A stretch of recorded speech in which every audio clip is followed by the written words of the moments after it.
नमस्कार प्रिय विद्यार्थियों। आज का दिन बहुत ही खास है क्योंकि आज मकर संक्रांति है और आज के दिन सूर्यदेव मकर रेखा पर से उत्तरायण की ओर होता है, यानी दक्षिणी गोलार्ध में जो मकर रेखा है और मकर रेखा के बाद में सूर्य उत्तरायण की ओर होना शुरू हो जाता है। लेकिन क्या आप जानते हैं कि आज जिस मकर रेखा की बात हम कर रहे हैं वह ऑस्ट्रेलिया से होकर के गुजरती है और आज का हमारा जो टॉपिक रहेगा वो है ऑस्ट्रेलिया का स्थिति विस्तार और भौतिक प्रदेश का। और वह दुनिया का एकमात्र ऐसा देश है जो खुद एक महाद्वीप भी है और चारों ओर से महासागरों से घिरा हुआ एक देश भी है जिसका नाम है ऑस्ट्रेलिया। आज के इस वीडियो में, इस क्लास में हम जानेंगे ऑस्ट्रेलिया की भौगोलिक स्थिति के बारे में, इसका विस्तार के बारे में और इसके भौतिक स्वरूप यानी पर्वत, पठार, मैदान और मरुस्थल के बारे में।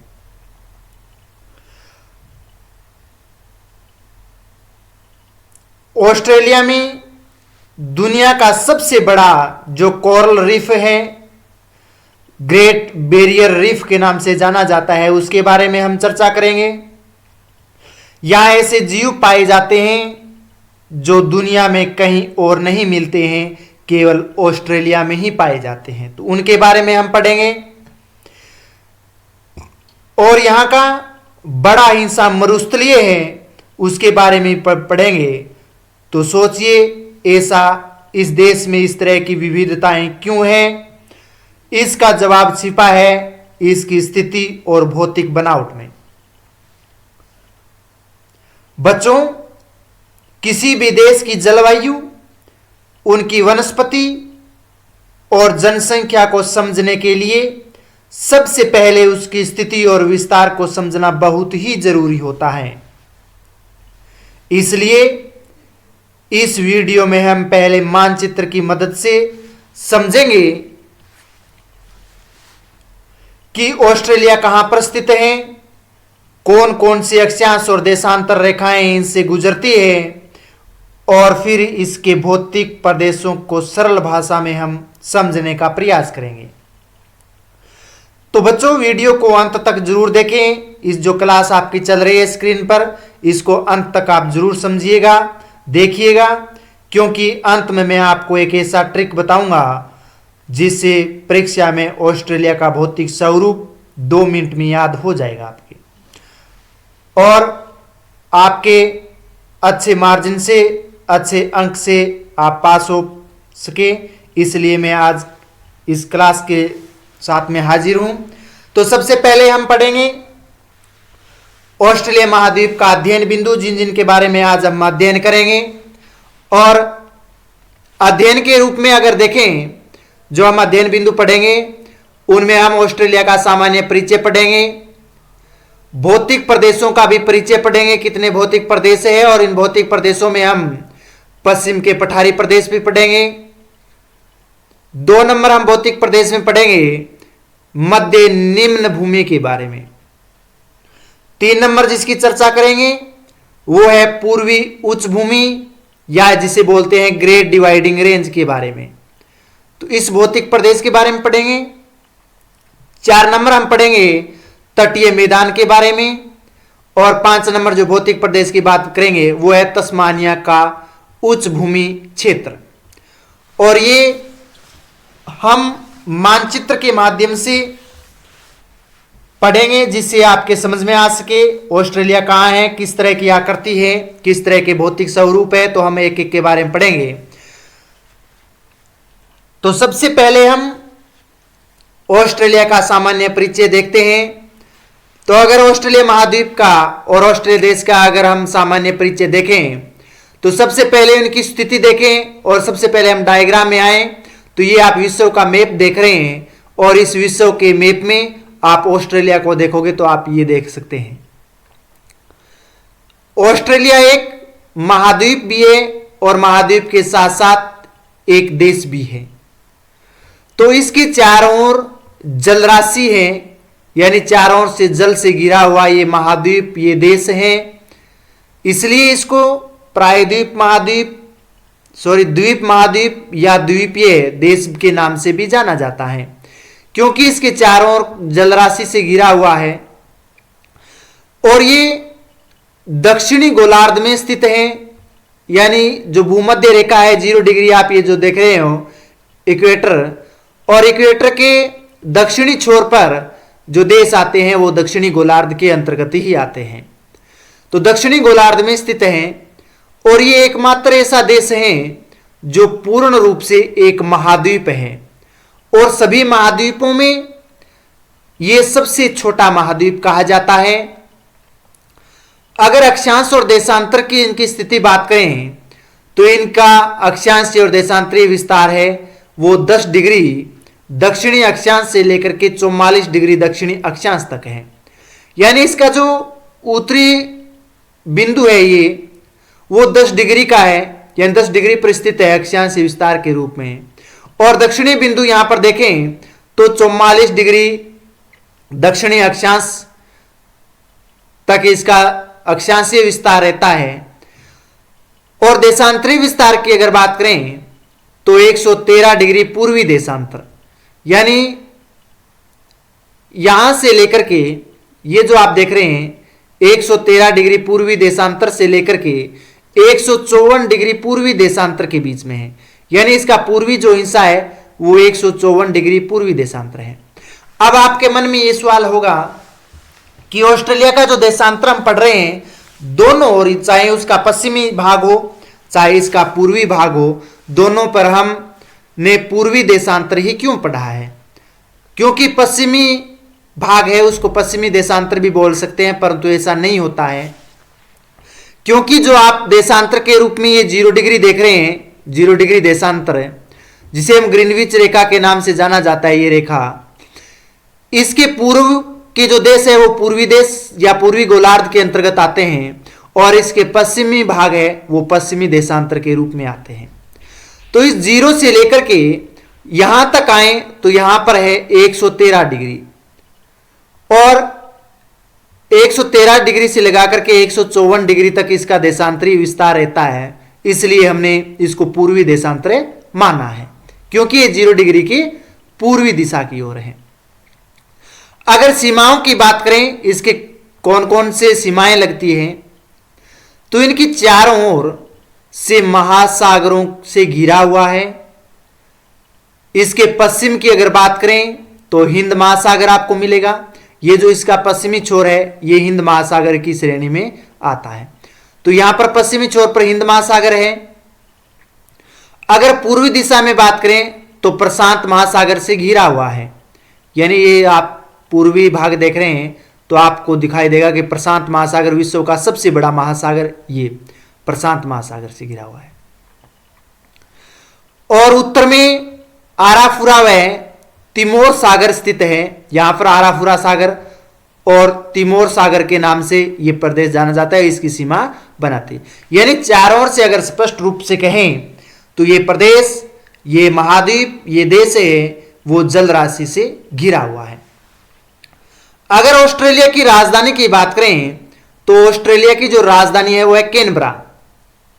तो कैनबरा इस महाद्वीप की, इस देश की राजधानी मौजूद है और इसका सबसे बड़ा अगर नगर की बात करें, सबसे बड़े नगर, तो वो है सिडनी। तो सिडनी है वो सबसे बड़ा नगर है और कैनबरा है वो इसकी राजधानी कही जाती है। इसके साथ साथ में अगर राजनीतिक व्यवस्था की बात करें तो ये एक संघीय संसदीय लोकतांत्रिक प्रदेश देश है। यहां पर संघीय संसदीय प्रणाली अपनाती है ये और राजनीतिक व्यवस्था है और वहां पर सरकार बनाई जाती है। अगर प्रशासनिक इकाइयों की बात करें तो इसमें 6 राज्य और 2 अलग से क्षेत्र भी हैं, यानी इसमें 6 राज्य हैं। ये महाद्वीप, ये देश है ऑस्ट्रेलिया, उसमें 6 राज्य हैं और 2 अलग से क्षेत्र बने हुए हैं।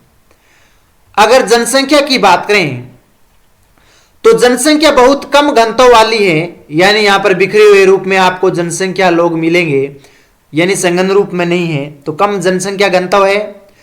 और अधिकांश जो जनसंख्या है वो तटीय भागों में केंद्रित है, जैसे प्रशांत महासागर का तटीय भाग, इधर से हम जाएं तो हिंद महासागर का तटीय भाग, इधर हम उत्तर में जाएं तो आराफुरा और तिमोर सागर का तटीय भाग है, वहां पर इसकी सीमा लगती है।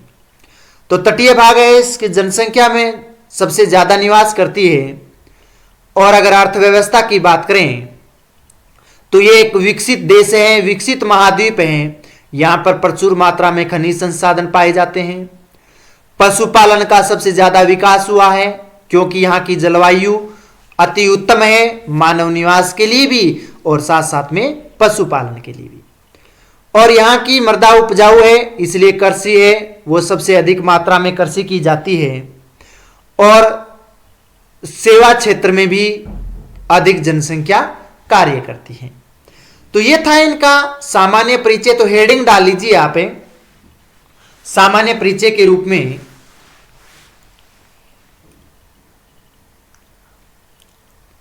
हाँ, ऑस्ट्रेलिया महाद्वीप का सामान्य परिचय हेडिंग डाल लीजिए और नोट कीजिए, ऑस्ट्रेलिया विश्व का ऑस्ट्रेलिया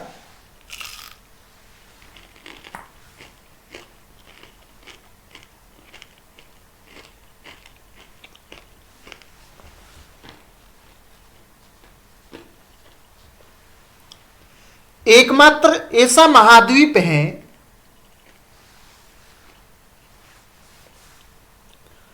एकमात्र ऐसा महाद्वीप है जो पूर्णतः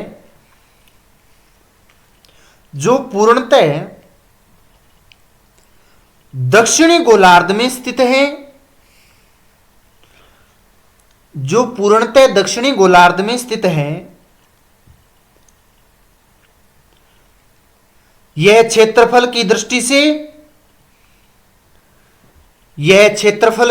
से विश्व का 7वां तथा क्षेत्रफल की दृष्टि से विश्व का 7वां तथा जनसंख्या की दृष्टि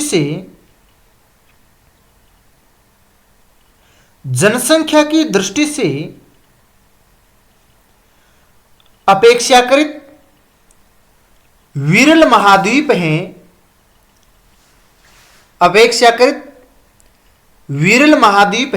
यानी क्षेत्रफल की दृष्टि से 7वां स्थान आता है। इससे बड़े अगर 6 देशों की बात करें तो मैं आपको बता देता हूं। पहला है रूस, आप देख रहे हो विश्व का सबसे बड़ा देश है। दूसरा है कनाडा, ये आप कनाडा की स्थिति देख रहे हो 2 नंबर। तो 2 नंबर क्षेत्रफल की दृष्टि से कनाडा आता है।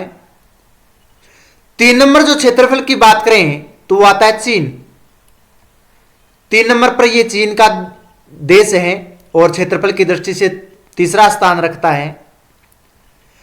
चौथा है संयुक्त राज्य अमेरिका, और संयुक्त राज्य अमेरिका चौथे स्थान पर आता है। और आपको संयुक्त राज्य अमेरिका का टॉपिक करवाया गया है, उसके भौतिक स्वरूप, यहाँ की जलवायु, यहाँ की कृषि, यहाँ की मृदा मिट्टी, यहाँ की जनसंख्या, यहाँ के भौतिक स्वरूप, अपवाह तंत्र, सब टॉपिक करवाया गया है। तो आप वहां जाकर के पीछे के वीडियो भी है संयुक्त राज्य अमेरिका के बारे में देख सकते हो। इससे मुख्यतः क्वेश्चन आते हैं और पूछे जाएंगे। अगर 5वें देश की बात करें तो दक्षिणी अमेरिका में है ब्राजील, 5 नंबर।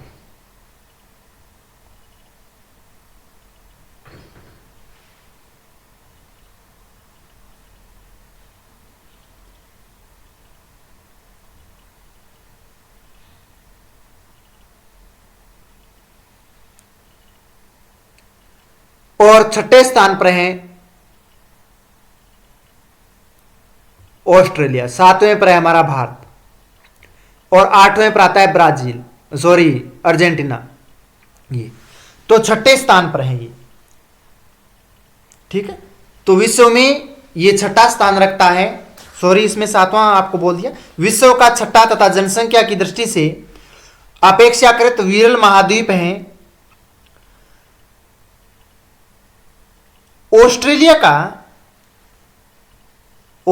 का भौतिक स्वरूप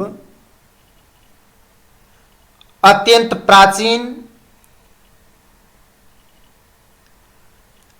भौतिक स्वरूप अत्यंत प्राचीन, भूआकृतिक संरचना पर आधारित है। भूआकृतिक संरचना पर आधारित है, जहां विस्तृत पठार,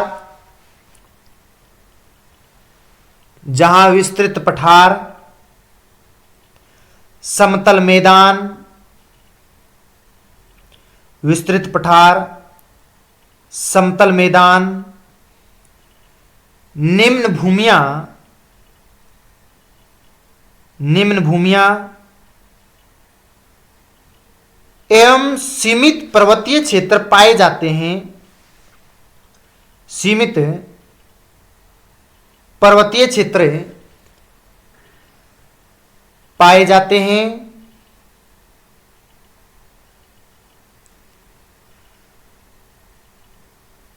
ऑस्ट्रेलिया चारों ओर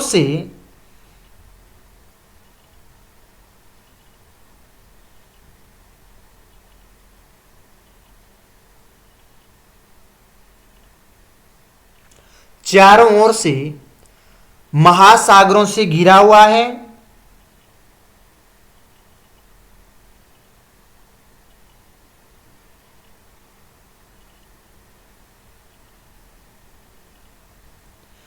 चारों ओर से महासागरों से घिरा हुआ है।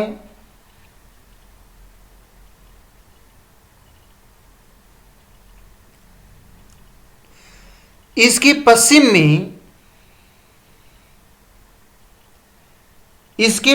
में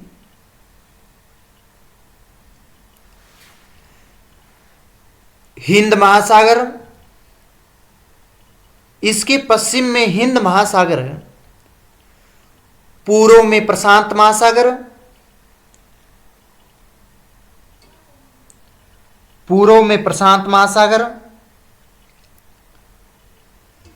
तथा उत्तर में आराफुरा व तिमोर सागर स्थित हैं। आराफुरा व तिमोर सागर स्थित हैं।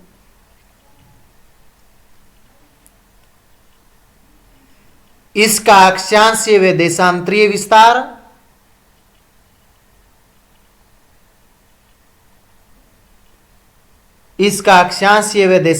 विस्तार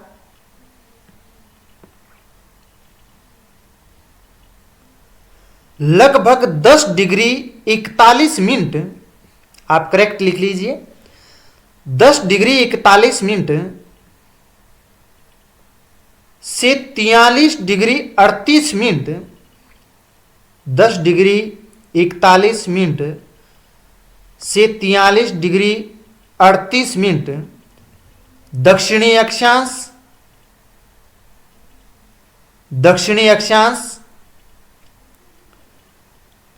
और देशांतरीय विस्तार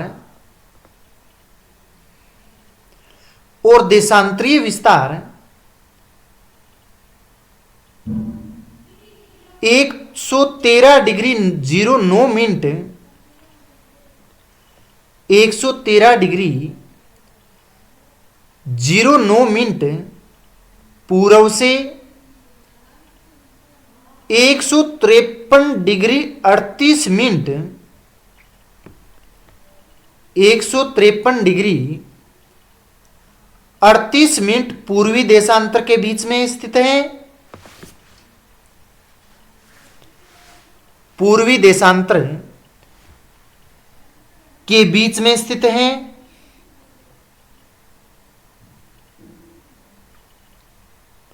जो इसे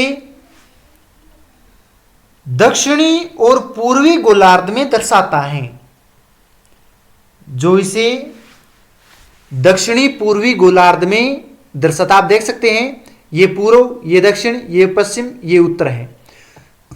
और इसमें यहां पर अगर आए तो ये सभी देश उत्तर पूर्व के हैं, ये उत्तर पश्चिम के हैं, ये दक्षिण पश्चिम के हैं, और ये आता है तो दक्षिण पूर्व के आते हैं। तो ऑस्ट्रेलिया महाद्वीप है वो दक्षिणी पूर्व में स्थित है।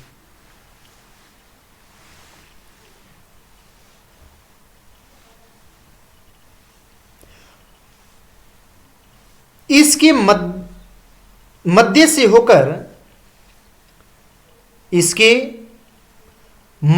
होकर मकर रेखा गुजरती है। इसके मध्य से होकर मकर रेखा गुजरती है।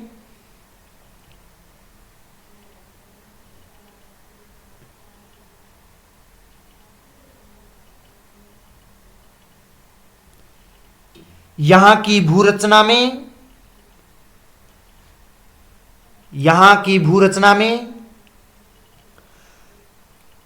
स्थिरता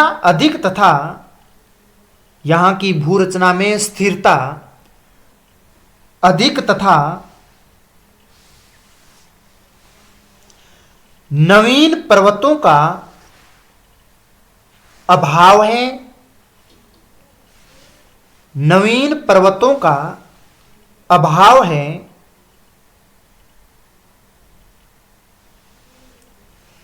इस महाद्वीप का अधिकांश भाग शुष्क एवं अर्धशुष्क जलवायु वाला है। शुष्क एवं अर्धशुष्क जलवायु वाला है।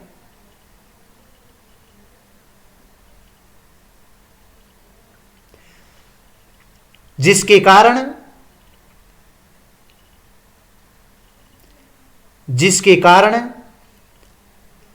मरुस्थलीय तथा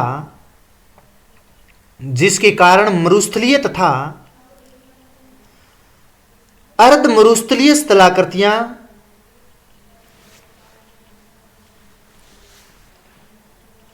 मरुस्थलीय तथा अर्ध मरुस्थलीय स्थलाकृतियों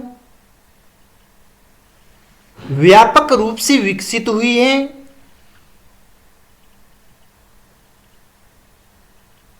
व्यापक रूप से विकसित हुई है। ऑस्ट्रेलिया के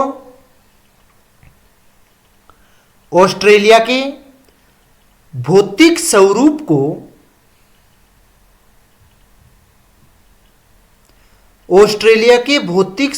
को समझने के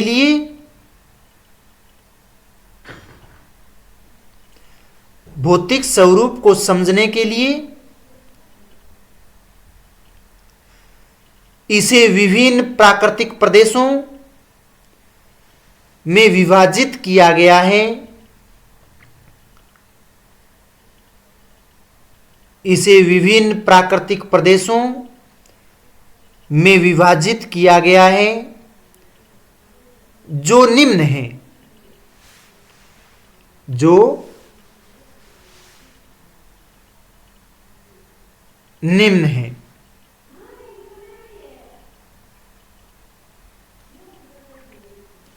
अब हम देखते हैं भौतिक स्वरूप है उनका परिचय के बारे में हम पढ़ते हैं, यानी भौतिक स्वरूप किस तरह का है ऑस्ट्रेलिया में।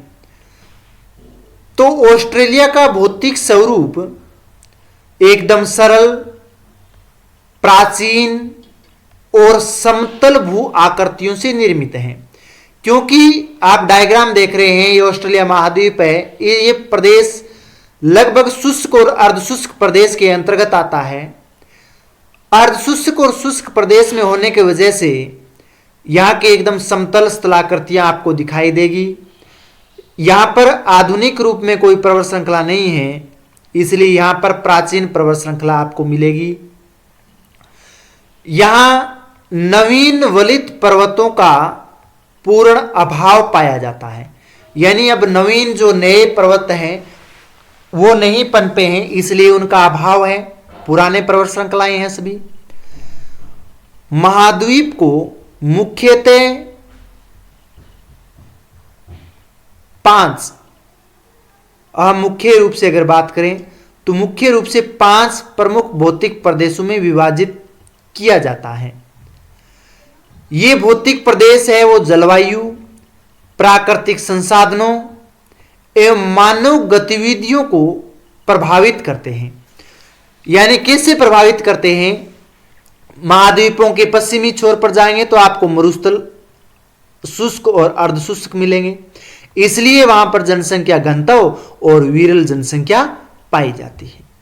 मध्यवर्ती अगर बात करें तो यहां पर मरे और डार्लिंग जो नदियां हैं उनका उपजाऊ मैदान है, इसलिए यहां पर जनसंख्या मुख्य रूप से है। उसके बाद में अगर पश्चिमी छोर पर, पूर्वी छोर पर जाएं, ये जो महान या विराट पर्वतमाला का क्षेत्र है, ग्रेट डिवाइडिंग रेंज के नाम से जाना जाता है प्रदेश, तो यहां पर पर्वतीय भाग है, इसलिए कम जनसंख्या है। इसके बाद में आगे ये तटीय प्रदेश देखोगे तो इस तटीय प्रदेशों में भी जनसंख्या है वो लगभग मध्यम वर्ग की जनसंख्या पाई जाती है या मध्यम जनसंख्या पाई जाती है। तो ये भौतिक प्रदेश मानव निवास को और जनसंख्या को प्रभावित करते हैं। प्रत्येक भौतिक प्रदेश की स्थलाकृति, मिट्टी एवं वनस्पति भिन्न भिन्न है। यानी यहाँ की भौतिक प्रदेश की स्थलाकृति की अगर बात करें तो वो भी अलग रूप में है, यहाँ की मिट्टी की बात करें तो वो भी अलग रूप में है, यहाँ की वनस्पति की बात करें तो एक तरह की सभी जगह वनस्पतियां नहीं होती है, अलग अलग वनस्पतियां हैं।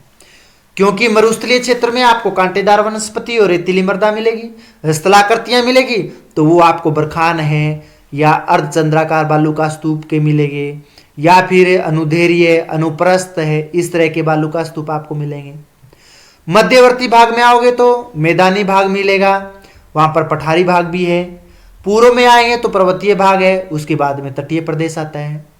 तो इसलिए इस भौतिक प्रदेशों में मिट्टी की, स्थलाकृति की और वनस्पति में भी अलग अलग भिन्नताएं हैं। अगर बात करें कि ऑस्ट्रेलिया की आर्थिक गतिविधियां भौतिक प्रदेशों पर ही आधारित हैं, यानी ऑस्ट्रेलिया महाद्वीप की अगर आर्थिक गतिविधि की बात करें तो यहां पर भौतिक प्रदेशों पर निर्भर करती है, क्योंकि मध्यवर्ती ये जो मैदानी भाग है वहां पर लोग अत्यधिक मात्रा में कृषि करते हैं। पर्वतीय भाग है तो यहां पर खनन क्रिया है वो अधिक होती है।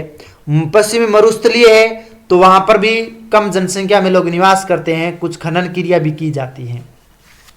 तो इस तरह से अलग अलग रूप में भिन्नताएं हैं वो पाई जाती है और भौतिक प्रदेशों पर आधारित उनकी आर्थिक व्यवस्था या गतिविधियां रहती हैं।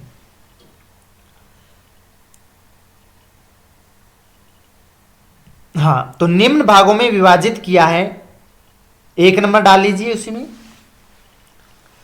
पश्चिमी पठार। हाँ, 1 नंबर है पश्चिम पठार। 2 नंबर मध्य निम्न भूमि, मध्य निम्न भूमि। 3 नंबर है पूर्वी उच्च भूमि या ग्रेट डिवाइडिंग रेंज। हाँ, 3 नंबर डाल लीजिए, पूर्वी उच्च भूमि या ग्रेट डिवाइडिंग रेंज। 4 नंबर है तटीय मैदान। 4 नंबर है डाल लीजिए भौतिक प्रदेशों में तटीय मैदान। 5 नंबर है तस्मानिया की उच्च भूमि।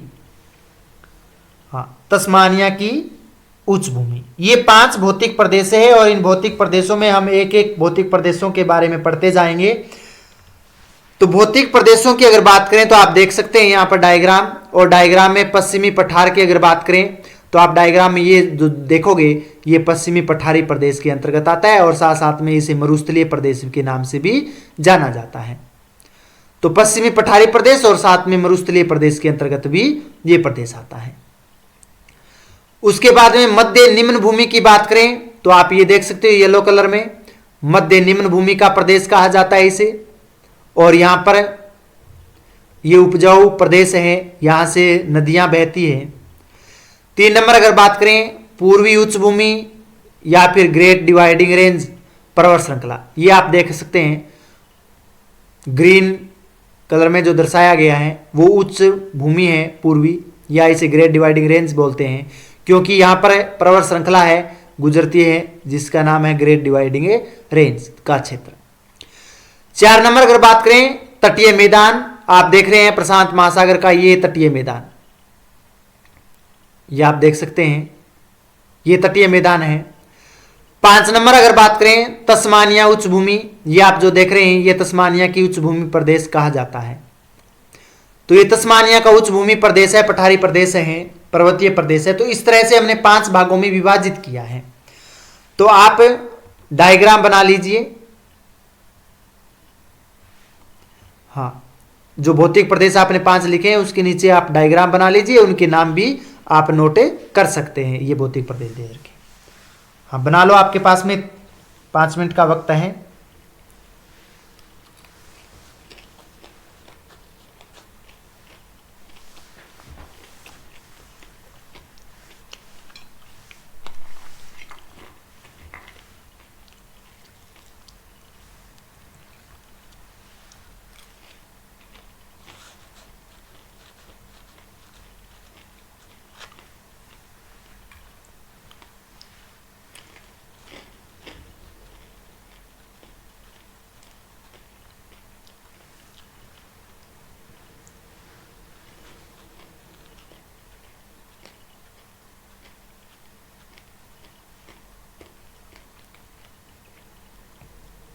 हाँ, अच्छी तरह से और साफ सुथरा बनाना है और उसमें जो भौतिक प्रदेश देख रहे हैं वही भौतिक प्रदेश आपको दर्शाने होंगे।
हाँ, तो प्रिय विद्यार्थियों, आपने बना लिया डायग्राम। अब हम चलते हैं पश्चिम पठार की ओर। सबसे पहले हम 1 नंबर हेडिंग डाल लीजिए। हाँ, एक बार लिखना नहीं है, मैं आपको समझा देता हूं पश्चिम पठार के बारे में। ये जो आप देख रहे हैं ऑस्ट्रेलिया महाद्वीप के पश्चिम में ये पठारी प्रदेश हैं और इस पठारी प्रदेश में कम वर्षा होने की वजह से ये शुष्क और अर्धशुष्क प्रदेश भी जाना जाता है। क्या प्रदेश देख रहे हैं ये, तो ये प्रदेश आता है पश्चिमी पठारी और मरुस्थलीय प्रदेश, और ऑस्ट्रेलिया का सबसे विस्तृत भौतिक प्रदेश है। यानी विस्तृत यानी सबसे बड़ा अगर भौतिक प्रदेश की बात करें तो यही प्रदेश मिलेगा, पश्चिम पठारी और मरुस्थलीय प्रदेश। ये प्राचीन क्रिस्टलीय एवं कठोर चट्टानों से निर्मित प्रदेश हैं। यानी ये क्रिस्टलीयकरण वाले चट्टानें और कठोर चट्टानों से निर्मित ये प्रदेश हैं।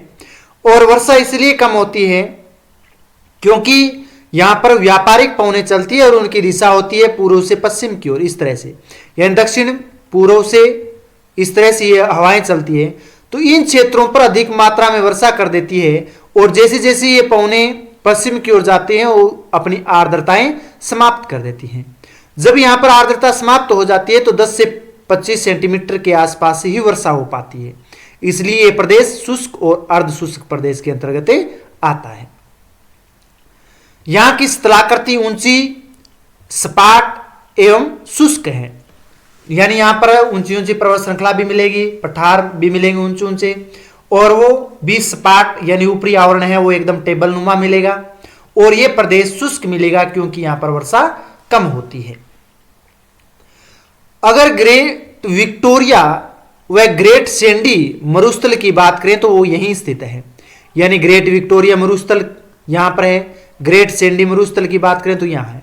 तो आप ग्रेट मरुस्थलों की दोनों की बात करें और ऑस्ट्रेलिया महाद्वीप के दोनों मरुस्थल सबसे बड़े मरुस्थल है और प्रमुख मरुस्थल है, तो ग्रेट विक्टोरिया मरुस्थल और ग्रेट सैंडी मरुस्थल, तो दोनों मरुस्थल यहीं पर स्थित है। यहां पर स्थायी नदियों का अभाव पाया जाता है, यानी कोई भी स्थायी नदियां यहां से प्रभावित नहीं होती है क्योंकि यहां पर वर्षा कम होती है, और वर्षा कम होने की वजह से नदियां अक्सर सूख जाती है। जब वर्षा होती है, मानसून का समय आता है, तब इस नदियों में जल आता है, और जल आने के बाद में इन नदियों में प्रवाहित जल बहता रहता है। अगर यहां की जनसंख्या की बात करें तो वो अत्यंत विरल है, विरल यानी कम जनसंख्या। तो जनसंख्या है इस मरुस्थलीय, इस पठारी प्रदेश में बहुत कम मात्रा में जनसंख्या पाई जाती है। इसके साथ साथ में अगर वनस्पति की बात करें तो वो भी विरल है, और झाड़ियों के रूप में यहां पर आपको वृक्ष मिलेंगे, यानी कांटेदार झाड़ियां हैं वो यहां पर, या कांटेदार वृक्ष है वो आपको मिलेंगे। अगर खनिज संसाधनों की बात करें तो खनिज संसाधनों में यह प्रदेश अत्यंत समृद्ध प्रदेश है, क्योंकि प्राचीन चट्टानें या पठारी प्रदेश हैं, तो यहां पर खनिज पदार्थ हैं वो सबसे ज्यादा मात्रा में पाया जाता है। तो 1 नंबर भौतिक प्रदेश में आप हेडिंग डाल लीजिए पश्चिमी पठार। हां, पश्चिमी पठार।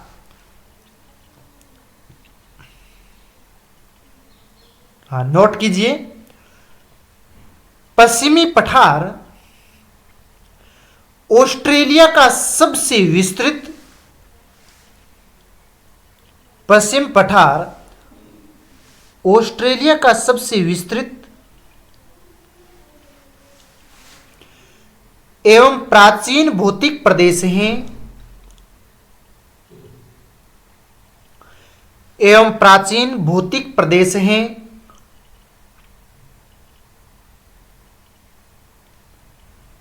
जो महाद्वीपों की, जो इस महाद्वीप के लगभग 2/3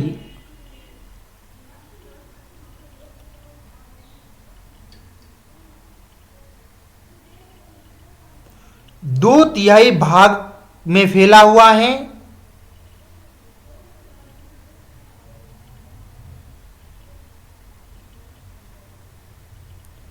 यह क्षेत्र मुख्यतः कठोर क्रिस्टलीय चट्टानों से, यह क्षेत्र मुख्यतः कठोर क्रिस्टलीय चट्टानों से निर्मित हैं, कठोर क्रिस्टलीय चट्टानों से निर्मित हैं जो अत्यंत प्राचीन भूगर्भीय काल से, जो अत्यंत प्राचीन भूगर्भीय काल से संबंधित हैं, भूगर्भीय काल से संबंधित हैं,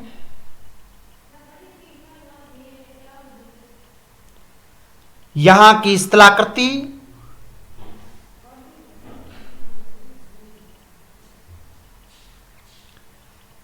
यहां की स्थलाकृति सपाट, ऊंची तथा शुष्क हैं।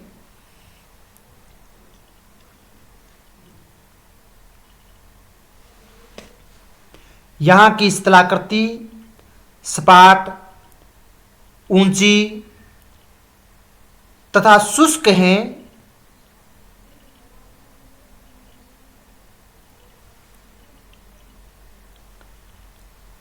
इस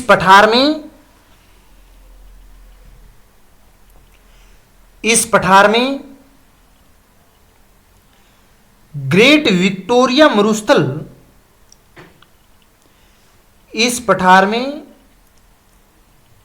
ग्रेट विक्टोरिया मरुस्थल, ग्रेट सैंडी मरुस्थल, ग्रेट विक्टोरिया मरुस्थल, ग्रेट सैंडी मरुस्थल जैसे क्षेत्र पाए जाते हैं, जैसे क्षेत्र पाए जाते हैं।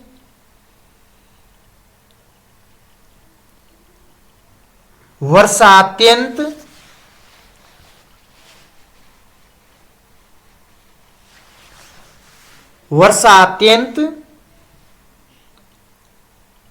कम होने के कारण, वर्षा अत्यंत कम होने के कारण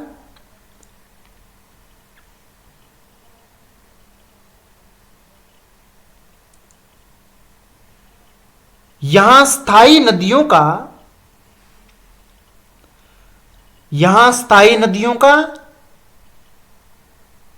अभाव पाया जाता है। यहां स्थायी नदियों का अभाव पाया जाता है। यहां वनस्पति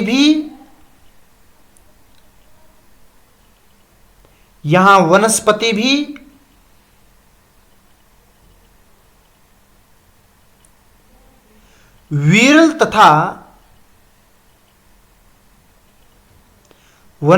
विरल तथा घास और झाड़ियों का प्रभुत्व मिलता है। घास और झाड़ियों का प्रभुत्व मिलता है।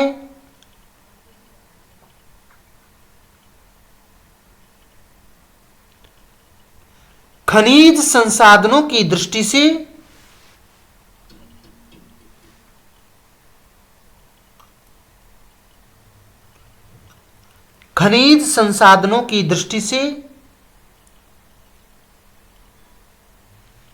यह क्षेत्र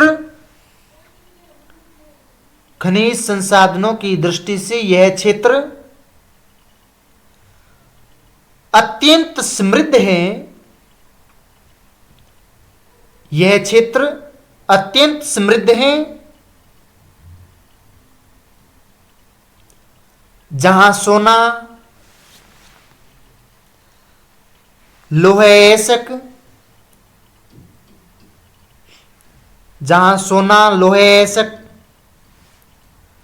बॉक्साइट, यूरेनियम, जहां सोना, लोहे एसक, बॉक्साइट, यूरेनियम एवं तांबा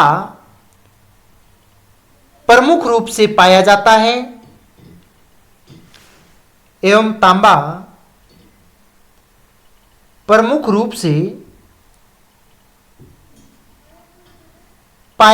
है।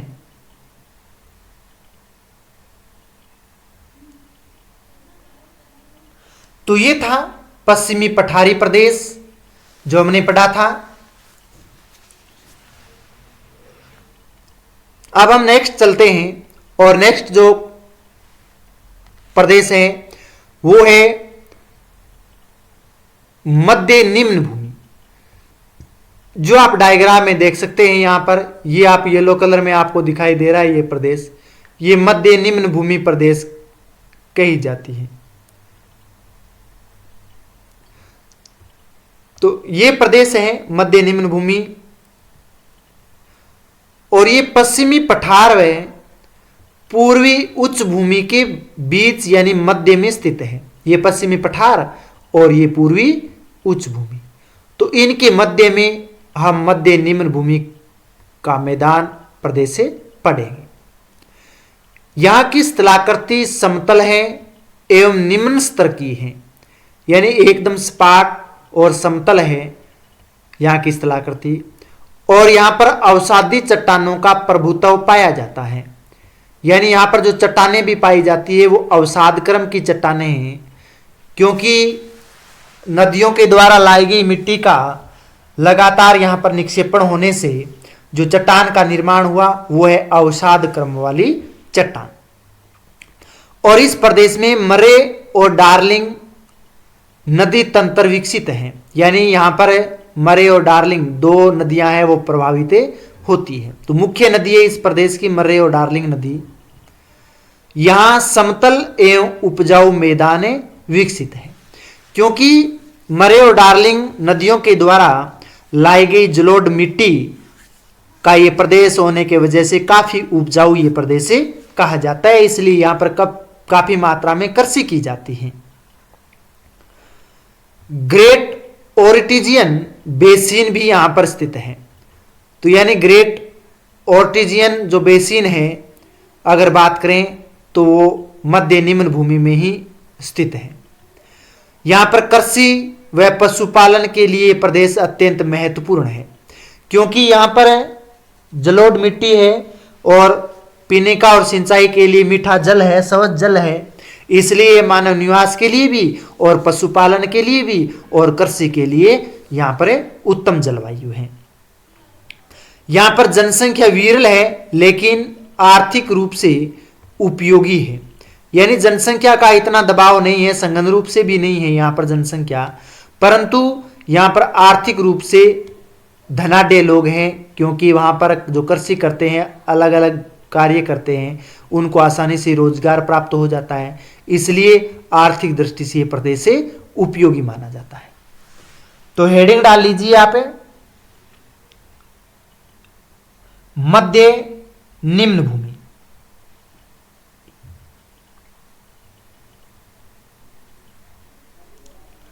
लिखिए मध्य निम्न भूमि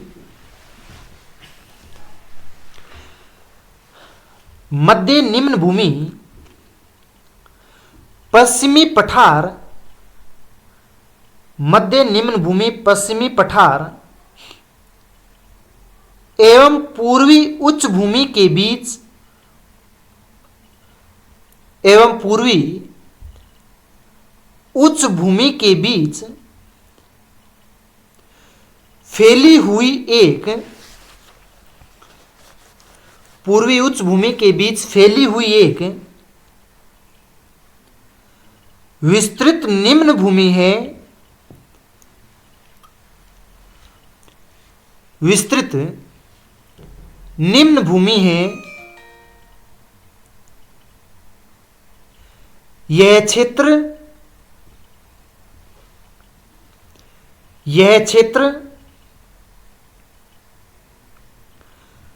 अपेक्षाकृत समतल तथा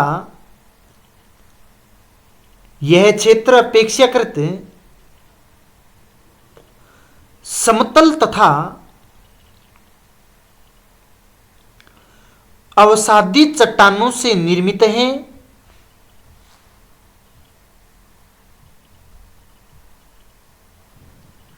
समतल तथा अवसादी चट्टानों से निर्मित है।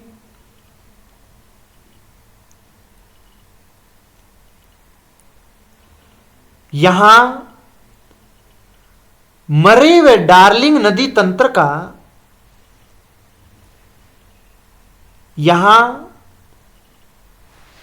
मरे व डार्लिंग नदी तंत्र का सर्वाधिक विकास हुआ है।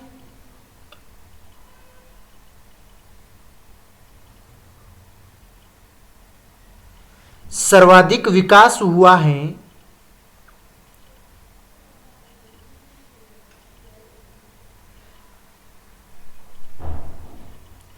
जो ऑस्ट्रेलिया की सबसे महत्वपूर्ण नदी प्रणाली है, जो ऑस्ट्रेलिया की सबसे महत्वपूर्ण नदी प्रणाली है,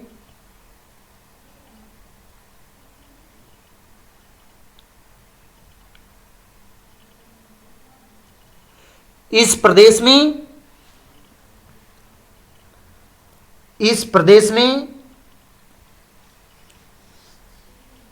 ग्रेट ओर्टिजियन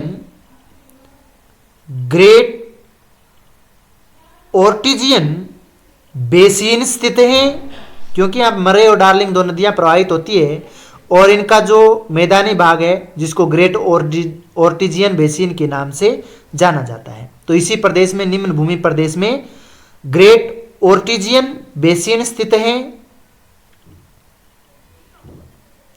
जो भूमिगत जल यानी जो भूमि के आंतरिक भाग से जो जल प्राप्त होता है उसे, और ओर्टिजियन जो बेसिन है, यहां पर सबसे ज्यादा मात्रा में भूमिगत जल के विशाल भंडार है। तो ओर्टिजियन जल में लिखिए, जो भूमिगत जल का विशाल भंडार है,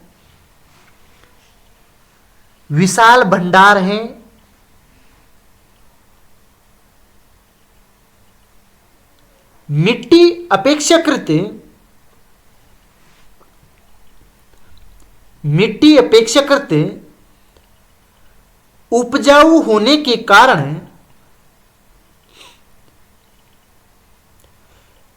अपेक्षाकृत उपजाऊ होने के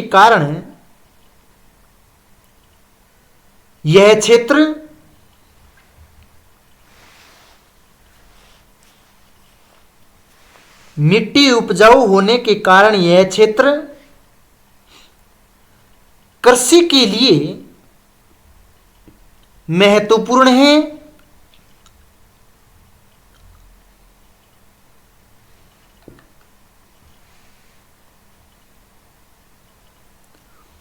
यह क्षेत्र कृषि के लिए महत्वपूर्ण है, विशेष रूप से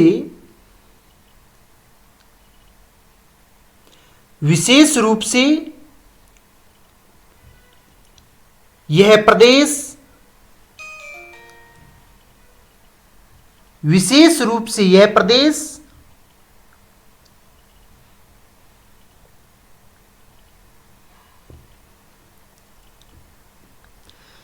गेहूं उत्पादन एवं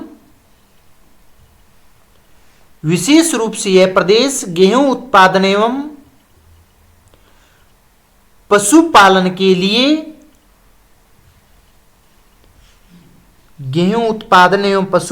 के लिए महत्वपूर्ण है।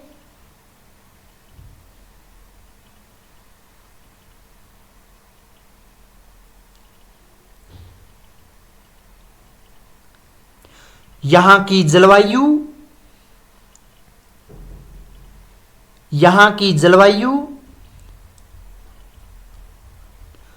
अर्ध शुष्क से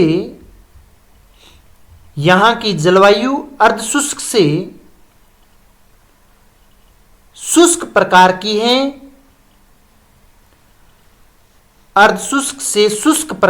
है, परंतु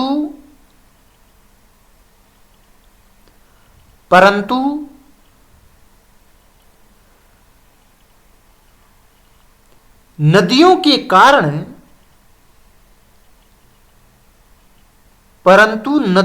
कारण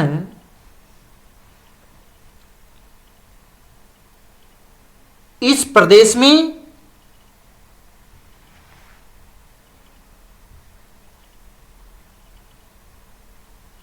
मानव बसावट संभव हो सकी है।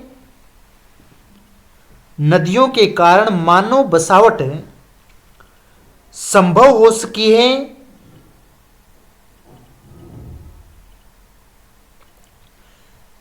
यह प्रदेश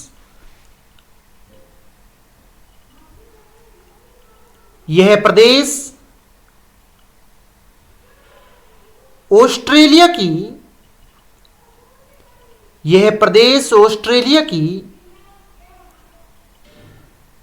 गतिविधियों में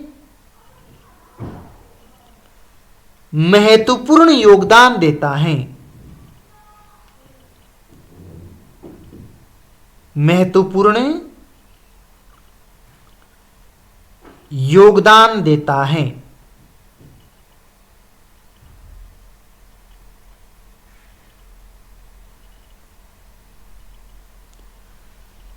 तो ये था मध्य की निम्न भूमि प्रदेश, जो आपने भौतिक प्रदेश दो क्लियर कर दिए हैं। पहला है पश्चिमी पठारी प्रदेश हमने पढ़ा है, दूसरा है मध्य निम्न भूमि प्रदेश। अब हम नेक्स्ट 3 नंबर पढ़ेंगे, वो है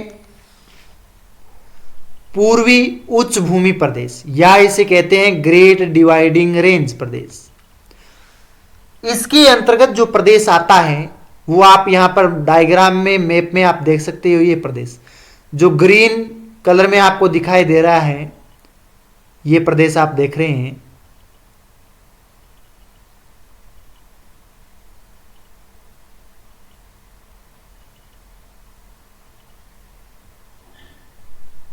ये प्रदेश, तो इस प्रदेश के अंतर्गत,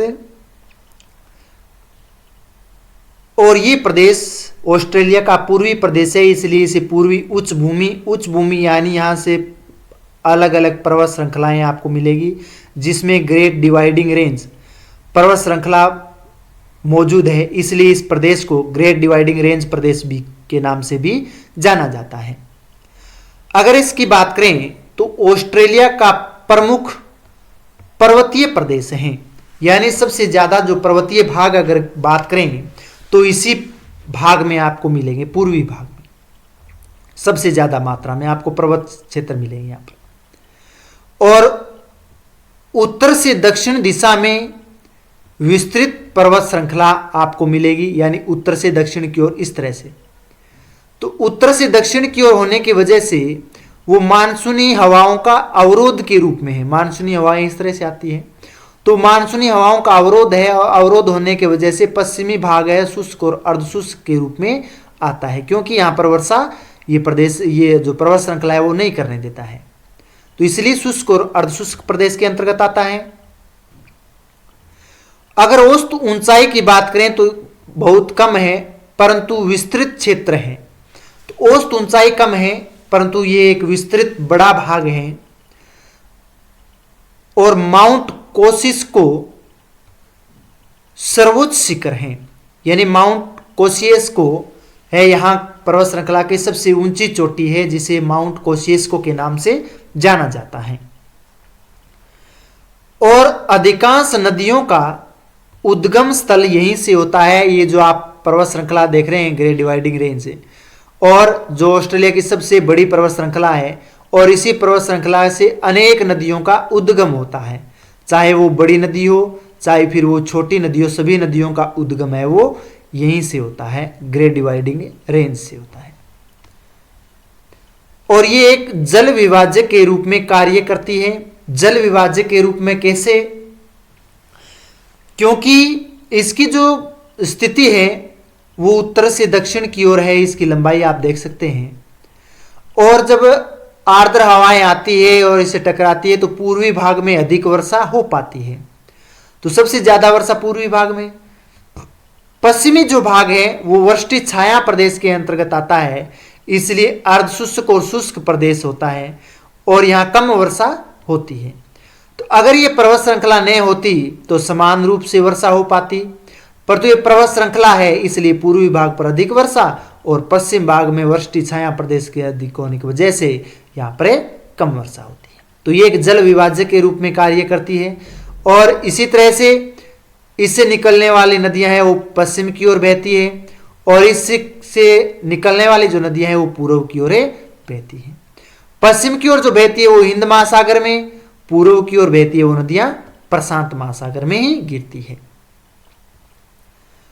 पूर्वी तट पर वर्षा में ये पर्वत श्रृंखला सहायक है, जो अभी आपको बताया था, और वर्षा है वो अपेक्षाकृत पूर्वी दिशा में या पूर्वी भाग में अधिक होती है, और इस क्षेत्र में घने वन व उपजाऊ घाटियां पाई जाती हैं। तो घने वन, संघन वन पाए जाते हैं क्योंकि वर्षा अधिक होती है, और यहां पर उपजाऊपन की घाटियां भी पाई जाती है जहां पर कृषि कार्य है वो लोग करते हैं। तो हेडिंग डाल लीजिए आप 3 नंबर, पूर्वी उच्च भूमि या ग्रेट डिवाइडिंग रेंज।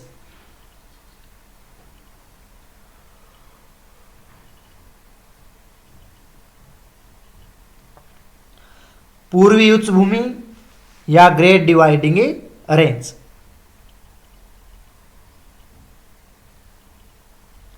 हाँ लिखिए, पूर्वी उच्च भूमि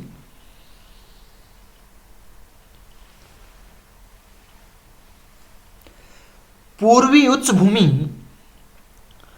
ऑस्ट्रेलिया का, पूर्वी उच्च भूमि ऑस्ट्रेलिया का सबसे महत्वपूर्ण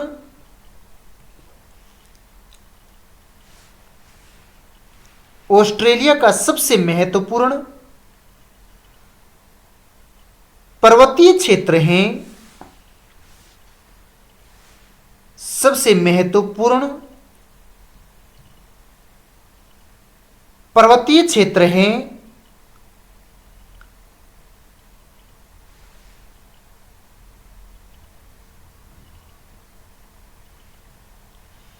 जिसे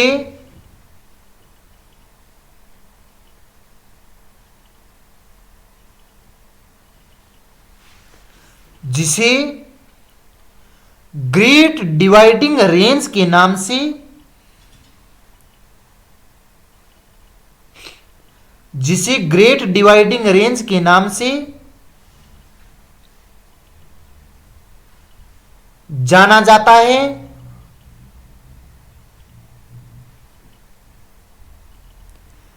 जिसे ग्रेट डिवाइडिंग रेंज के नाम से जाना जाता है, जिसे ग्रेट डिवाइडिंग रेंज के नाम से जाना जाता है। यह पर्वतमाला,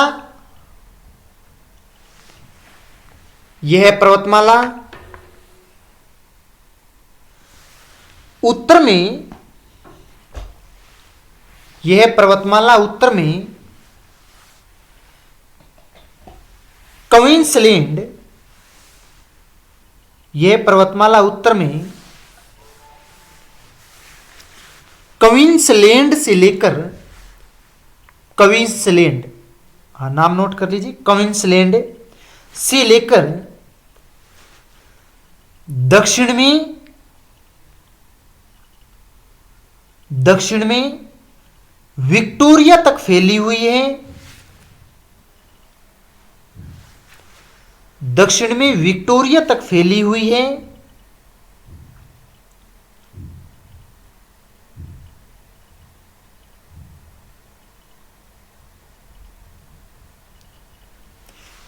इसकी औसत ऊंचाई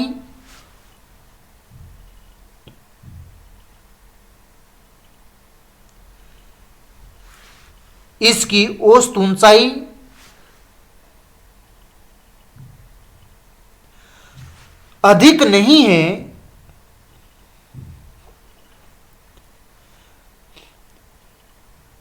इसकी औसत ऊंचाई अधिक नहीं है,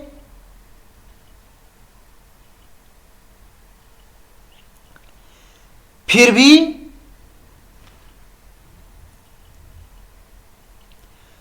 भी यह महाद्वीप का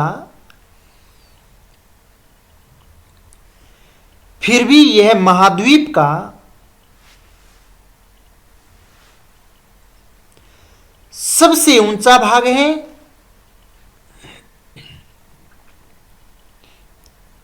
महाद्वीप का सबसे ऊंचा भाग है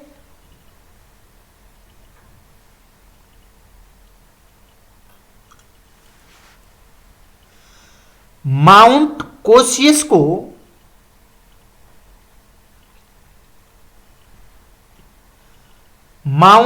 कोसियस को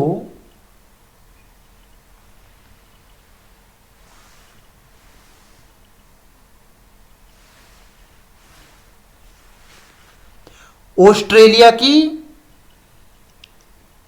माउंट कोसियस को ऑस्ट्रेलिया की सर्वोच्च चोटी है,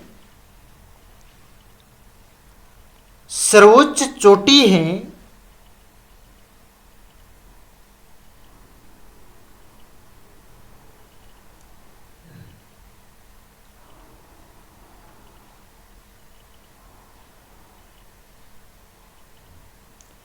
यह पर्वत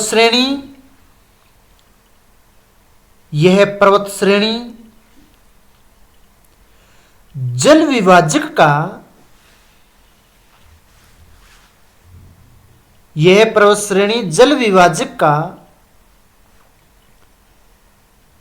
कार्य करती है।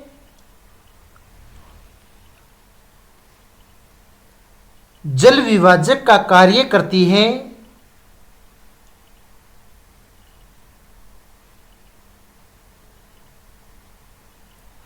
जहां से नदियां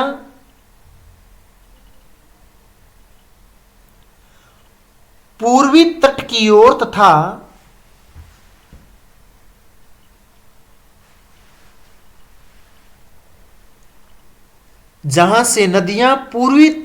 ओर तथा आंतरिक भाग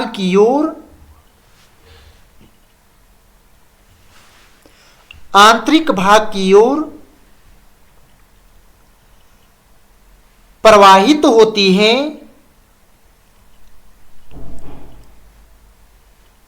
आंतरिक भाग की ओर प्रवाहित होती हैं।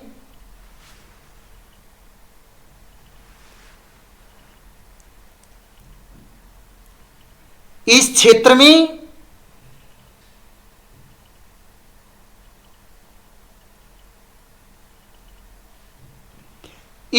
में वर्षा अपेक्षाकृत अधिक होती है। इस क्षेत्र में वर्षा अपेक्षाकृत अधिक होती है।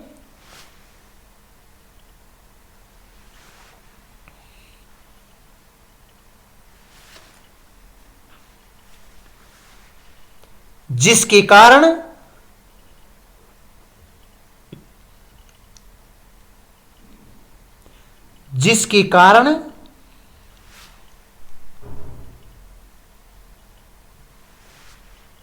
घने वन,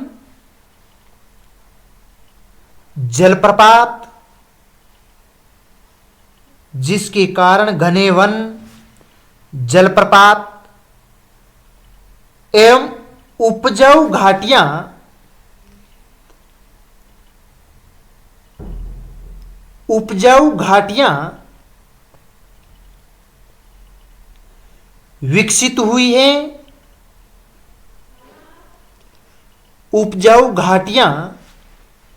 विकसित हुई है।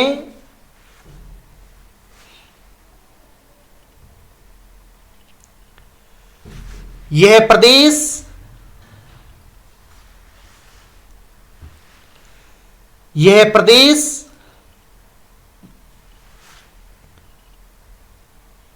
कृषि, जल संसाधन,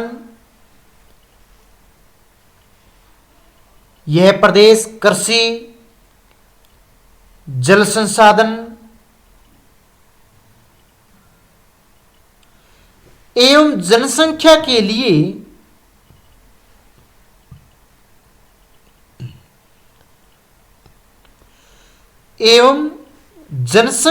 लिए अत्यंत महत्वपूर्ण है। जनसंख्या के लिए अत्यंत महत्वपूर्ण हैं।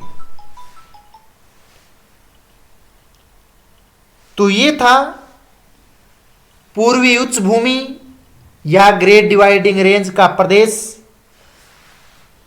अब हम जो भौतिक प्रदेश पढ़ेंगे वो है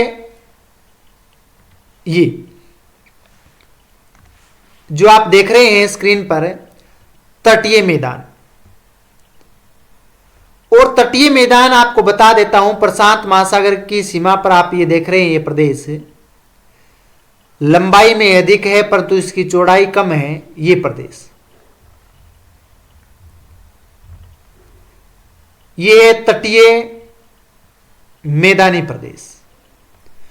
और ये पूर्वी, दक्षिणी और आपको उत्तरी तटों के साथ फैले हुए मिलेंगे।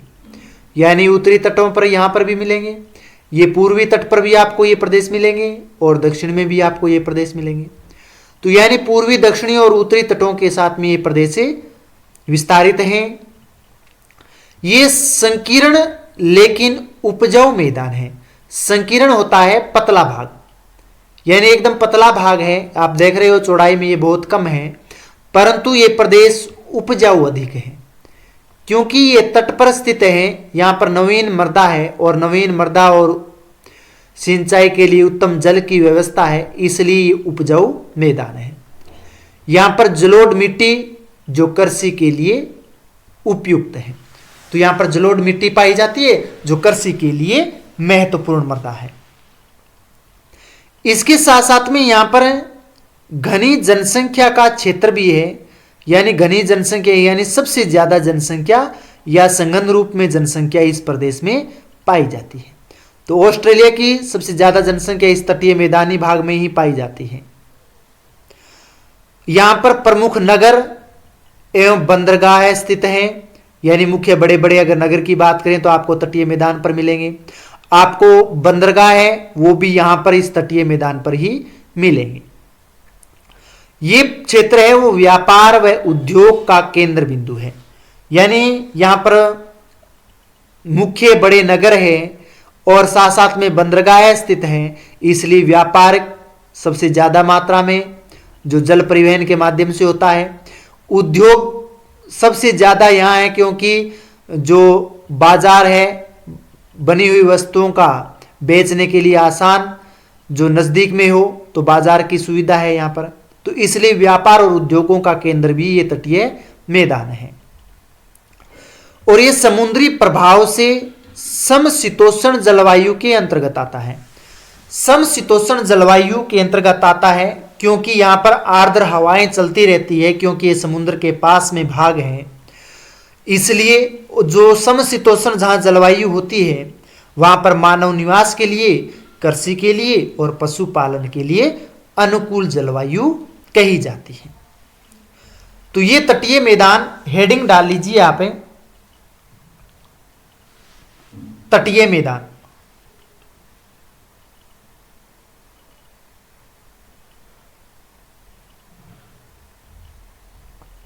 नोट कीजिए,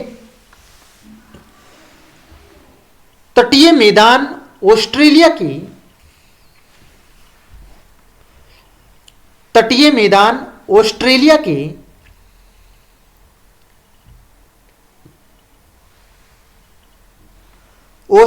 के पूर्वी, तटीय मैदान ऑस्ट्रेलिया के पूर्वी, दक्षिणी एवं ऑस्ट्रेलिया के पूर्वी, दक्षिणी एवं उत्तरी तटों के साथ साथ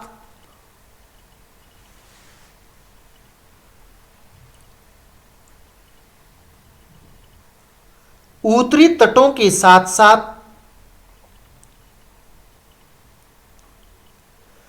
संकीर्ण पट्टी के रूप में,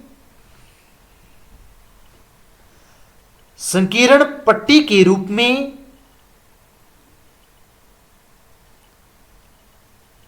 फैले हुए हैं संकीर्ण पट्टी के रूप में फैले हुए हैं।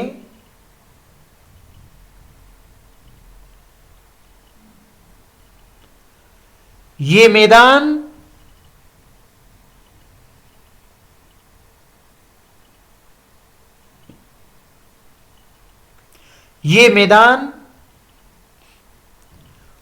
पूर्वी उच्च भूमि और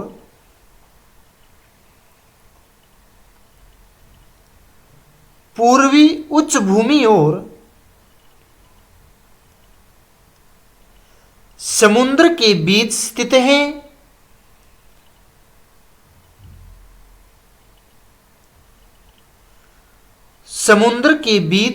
है।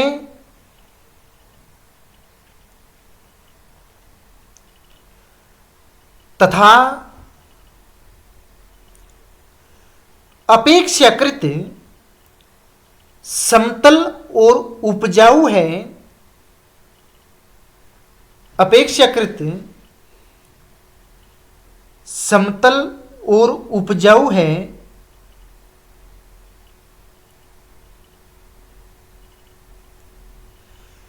यहाँ की मिट्टी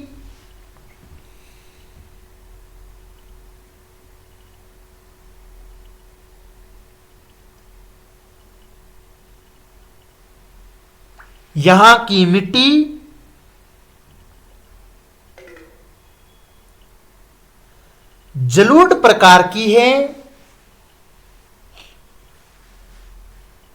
यहाँ की मिट्टी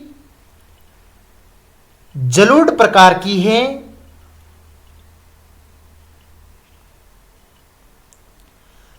जो कृषि के लिए अनुकूल है।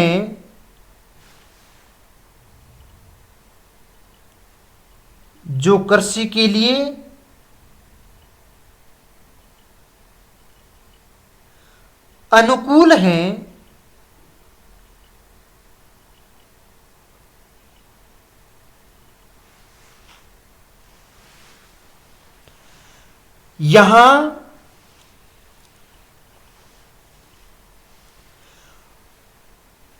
वर्षा अधिक होने के कारण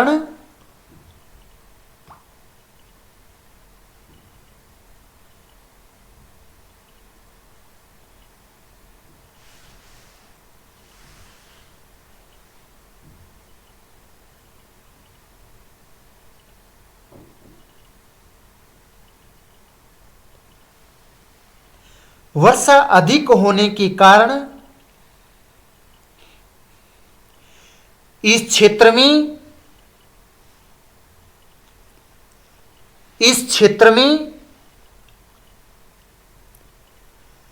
घनी जनसंख्या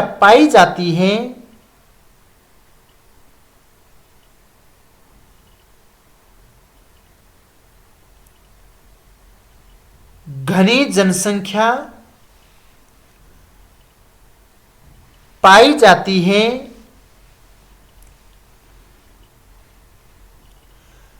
सिडनी, मेलबर्न, ब्रिस्बेन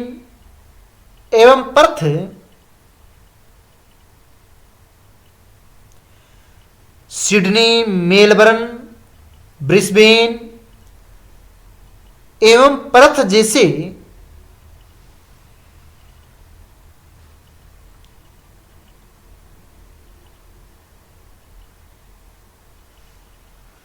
प्रमुख नगर इसी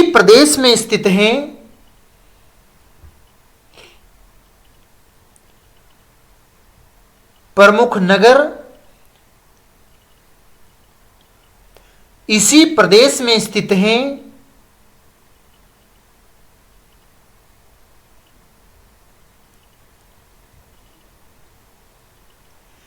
यह क्षेत्र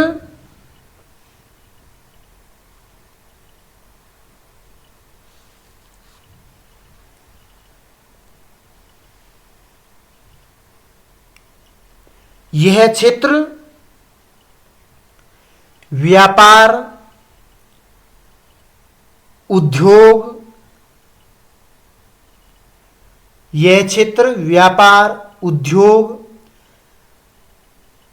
कृषि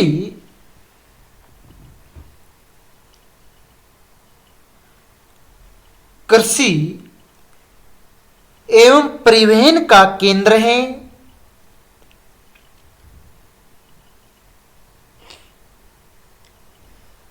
परिवहन का केंद्र है।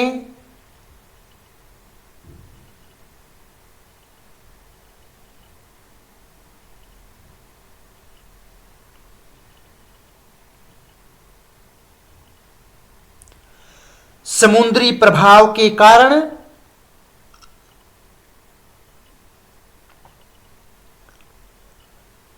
समुद्री प्रभाव के कारण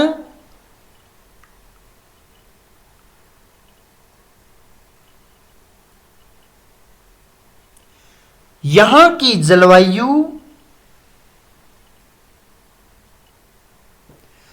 समुद्री प्रभाव के कारण यहां की जलवायु अपेक्षाकृत समशीतोष्ण एवं आर्द्र है।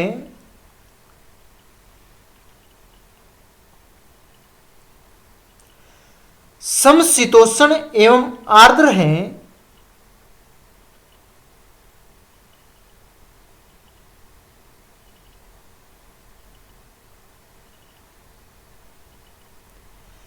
जो मानव निवास के लिए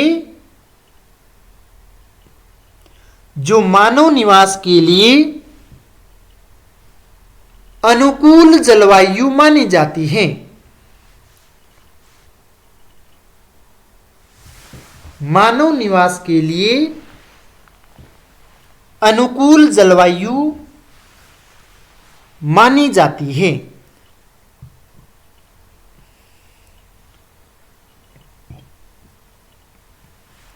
तो ये था तटीय मैदान। तो हमने 4 प्रदेशों के बारे में अध्ययन किया है और चारों प्रदेश में आपको पुनः बता देता हूं। सबसे पहले पश्चिमी पठारी प्रदेश के रूप में, मरुस्थलीय के रूप में अध्ययन किया। 2 नंबर मध्य निम्न भूमि के रूप में हमने अध्ययन किया। 3 नंबर पूर्वी उच्च भूमि या ग्रेट डिवाइडिंग रेंज के बारे में अध्ययन किया।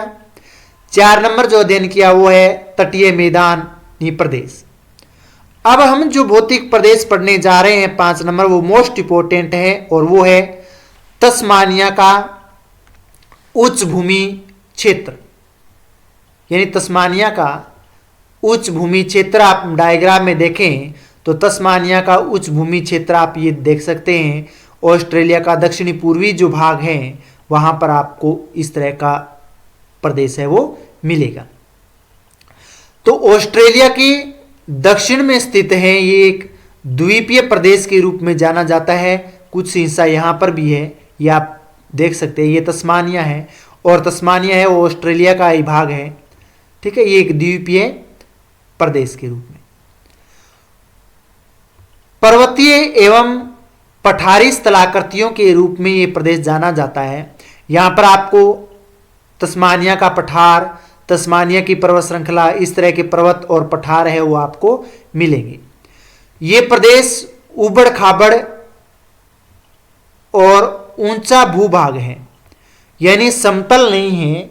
ये उबड़ खाबड़ है, कहीं पर नीचा कहीं पर ऊंचा, इस तरह से उबड़ खाबड़ आपको धरातल है वो मिलेगा। क्योंकि कहीं पर आपको पठारी भाग मिलेंगे, कहीं पर मैदान भी मिलेंगे, तो कहीं पर पर्वत श्रृंखला के रूप में भी आपको मिलेंगे। इसलिए उबड़ खाबड़ एवं ऊंचा भूभाग है। यहां पर ठंडी एवं आर्द्र जलवायु पाई जाती है। यानी इस प्रदेश में जो तस्मानिया का जो प्रदेश है, यहां पर ठंडी और आर्द्र जलवायु है, क्योंकि ये चारों ओर से जल से घिरा हुआ है और ये जो प्रदेश है वो तीनों ओर से जल से घिरा हुआ है। इसलिए यहां पर आर्द्र हवाएं चलती है, इसलिए यहां पर ठंडी जलवायु पाई जाती है। इस प्रदेश की अगर बात करें तो यहां पर घने समशीतोष्ण वन पाए जाते हैं। क्योंकि आर्द्र जलवायु है, वर्षा यहां पर अत्यधिक मात्रा में होती है और वर्षा अधिक होने की वजह से यहां पर जो वन है और वो प्रकार है वो है समशीतोष्ण वन। तो समशीतोष्ण के वन है यहां पर बहुत अधिक मात्रा में पाए जाते हैं। इसके साथ साथ में जल विद्युत उत्पादन के लिए ये क्षेत्र प्रसिद्ध हैं, यानी जल विद्युत यानी बिजली का उत्पादन है वो सबसे अधिक मात्रा में किया जाता है, क्योंकि यहाँ पर जो नदियाँ प्रवाहित होती है और इस उच्च क्षेत्र से जब पठार जब नीचे उतरती है तो वो एक इस तरंगों के रूप में या जलधारा के इस तरह से नीचे उतरती है, फुहारे के रूप में। तो जल प्रपात की मात्रा भी अधिक है, उनसे क्या किया जाता है, बिजली यानी विद्युत उत्पादन की जाती है। ये क्षेत्र पर्यटन की दृष्टि से भी महत्वपूर्ण क्षेत्र है, यानी दूर दराज के पर्यटन हैं वो भी यहाँ पर आते हैं, सैलानी आते हैं देखने के लिए इस क्षेत्र को, और बहुत ही महत्वपूर्ण है। आप कभी जाइएगा ऑस्ट्रेलिया, कभी आप जाओ तो आप तस्मानिया जरूर होकर के आओगे। बहुत ही लाजवाब आपको क्षेत्र मिलेंगे, वन्य क्षेत्र, वहाँ की ऊंची ऊंची पहाड़ियाँ, वहाँ पर आर्द्र जलवायु, ठंडी। आप ग्रीष्म ऋतु में जाओगे तो आपको वहाँ पर बहुत ही शानदार आपको महसूस होगा, फील कर पाओगे आप। तो पर्यटन की दृष्टि से ये महत्वपूर्ण क्षेत्र है। तो हेडिंग डाल लीजिए, तस्मानिया का उच्च भूमि क्षेत्र। हाँ, नोट कीजिए, लास्ट है ये भौतिक प्रदेश।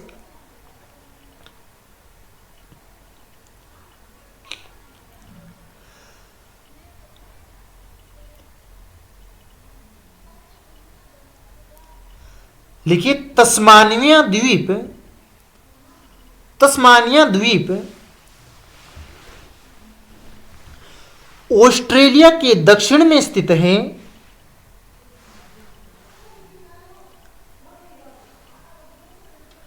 ऑस्ट्रेलिया के दक्षिण में स्थित है।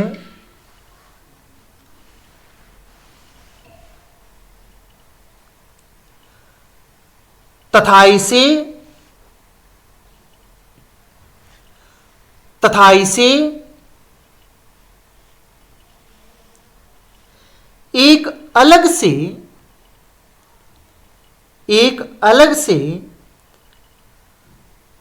भौतिक प्रदेश के रूप में, एक अलग से भौतिक प्रदेश के रूप में माना जाता है। एक अलग से भौतिक प्रदेश के रूप में माना जाता है। यह क्षेत्र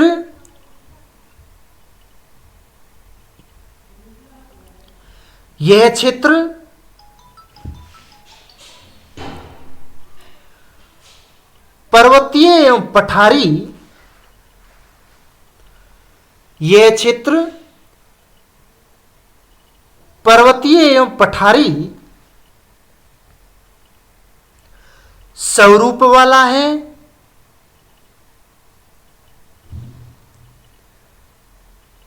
पर्वतीय एवं पठारी स्वरूप वाला है।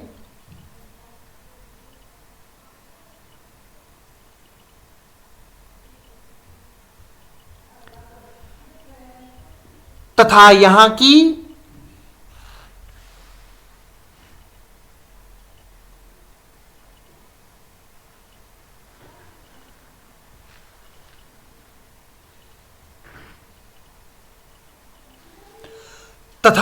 की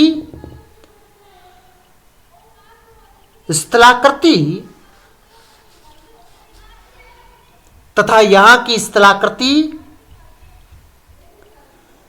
अपेक्षाकृत ऊंची और यहां की स्थलाकृति अपेक्षाकृत ऊंची और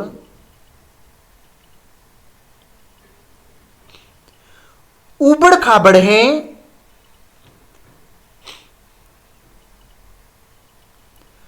यहां की स्थलाकृति अपेक्षाकृत ऊंची और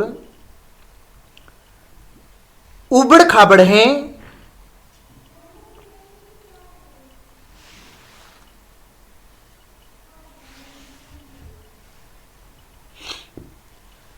यहां प्राचीन पर्वत श्रेणियां,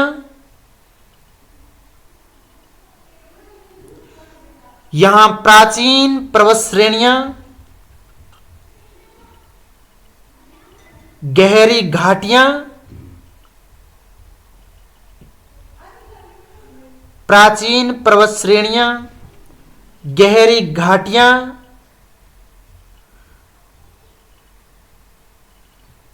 और झीलें पाई जाती हैं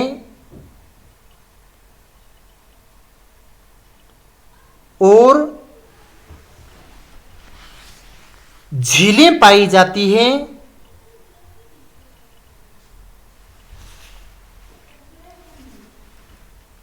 यहां की जलवायु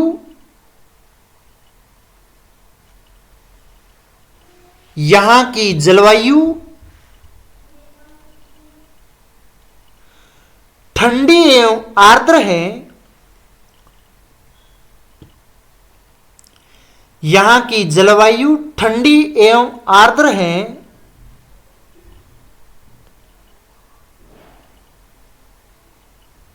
जिसके कारण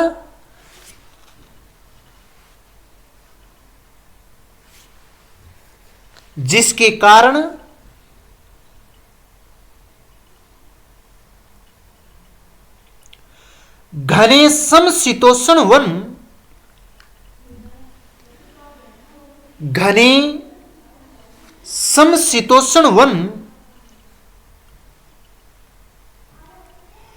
विकसित हुए हैं।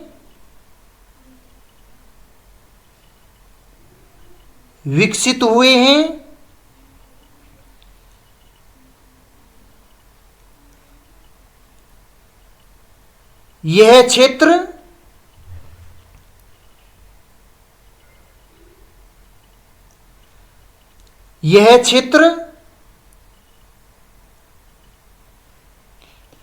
जल विद्युत उत्पादन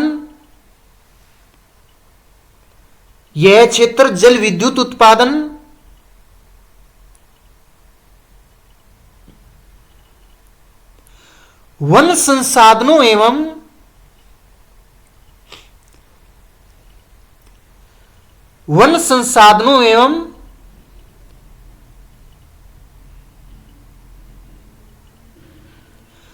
पर्यटन के लिए प्रसिद्ध है।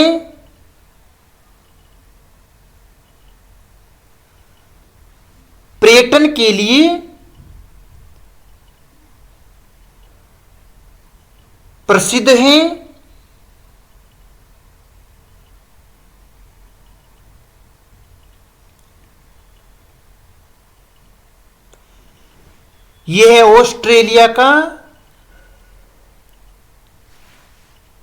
ऑस्ट्रेलिया का महत्वपूर्ण भौतिक प्रदेश है। यह ऑस्ट्रेलिया का महत्वपूर्ण भौतिक प्रदेश है।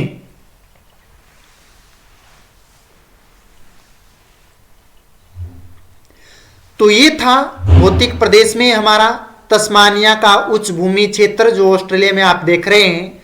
तो हमने विस्तार से 5 भौतिक प्रदेशों में जो विभाजित है ऑस्ट्रेलिया, उनके एक एक के बारे में अध्ययन किया है। तो इस क्लास के लिए इतना ही। आप सभी विद्यार्थियों को एक बार पुनः मकर संक्रांति की हार्दिक बधाई और शुभकामनाएं। इसी क्लास के साथ अगर आपने अभी तक लाइक नहीं किया है तो लाइक कर दीजिए, कमेंट कर दीजिए और अपने दोस्तों को शेयर कर दीजिए। और चैनल पर अभी तक आप नए हैं तो आप ज़्यादा से ज़्यादा सब्सक्राइब से है वो कर दीजिए। आपको एग्ज़ाम को देखते हुए वो महत्वपूर्ण मैं क्लास आपके लिए लेके आऊँगा हर बार। इसके लिए बहुत बहुत धन्यवाद। जय हिंद, जय भारत। बहुत बहुत धन्यवाद।